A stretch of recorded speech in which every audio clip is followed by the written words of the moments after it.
ನಮಸ್ಕಾರ ವೀಕ್ಷಕರೇ, city next ನ್ಯೂಸ್ನಲ್ಲಿ ತಮ್ಮೆಲ್ಲರಿಗೂ ಸುಸ್ವಾಗತ. ಇಂದು ಜೈ ಭೀಮ್ ಯುವ ಶಕ್ತಿ ಸೇನೆ ವತಿಯಿಂದ ಧಾರವಾಡ ಡಿಸಿ ಕಚೇರಿ ಎದುರು ಧರಣಿ ನಡೆಸಿದರು.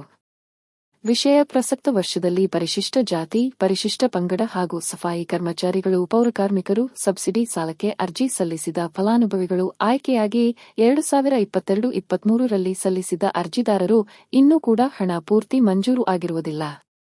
ಇದು ದುರದೃಷ್ಟಕರವಾಗಿದೆ ಮತ್ತು 2023-24ನೇ ಸಾಲಿನ ಹೊಸದಾಗಿ ಸಾಲಕ್ಕೆ ಅರ್ಜಿ ಕರೆದು ಫಲಾನುಭವಿಗಳನ್ನು ಆಯ್ಕೆ ಮಾಡಲಾಗಿದೆ. ಮತ್ತೆ ಅದಲ್ಲದೆ 2024-25ನೇ ಸಾಲಿನ ಹೊಸದಾಗಿ ಆನ್ಲೈನ್ ಮುಖಾಂತರ ಸಾಲಕ್ಕೆ ಅರ್ಜಿ ಕರೆದಿದ್ದಾರೆ.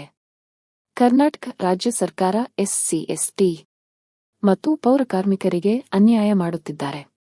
ಮೊದಲು ಸಬ್ಸಿಡಿ ನೇರ ಸಾಲ ಹಣವನ್ನು ನಿಗಮದ ಜಿಲ್ಲಾ ಕಚೇರಿಯಿಂದ ಹಣ ಬಿಡುಗಡೆಯಾಗುತ್ತಿದ್ದು, ಆಗ ಫಲಾನುಭವಿಗಳಿಗೆ ಅನುಕೂಲವಾಗುತ್ತಿತ್ತು. ಆದರೆ ಈಗ ರಾಜ್ಯ ಪ್ರಧಾನ ಕಚೇರಿಯಿಂದ ಹಣ ಬಿಡುಗಡೆಗೆ ಜವಾಬ್ದಾರಿ ವಹಿಸಿಕೊಂಡಿದ್ದರಿಂದ ಈಗ ತುಂಬಾ ವಿಳಂಬವಾಗುತ್ತಿದೆ. ಆದ್ದರಿಂದ ಮೊದಲ ಇದ್ದ ನಿಗಮದ ಜಿಲ್ಲಾ ಕಚೇರಿಯಿಂದ ಹಣ ಬಿಡುಗಡೆಗೆ ಅಧಿಕಾರ ನೀಡಿ ಫಲಾನುಭವಿಗಳಿಗೆ ಅನುಕೂಲ ಮಾಡಿಕೊಡಬೇಕೆಂದು ನಮ್ಮ ಸಂಘದಿಂದ ವಿನಂತಿಸಿಕೊಂಡಿದ್ದಾರೆ.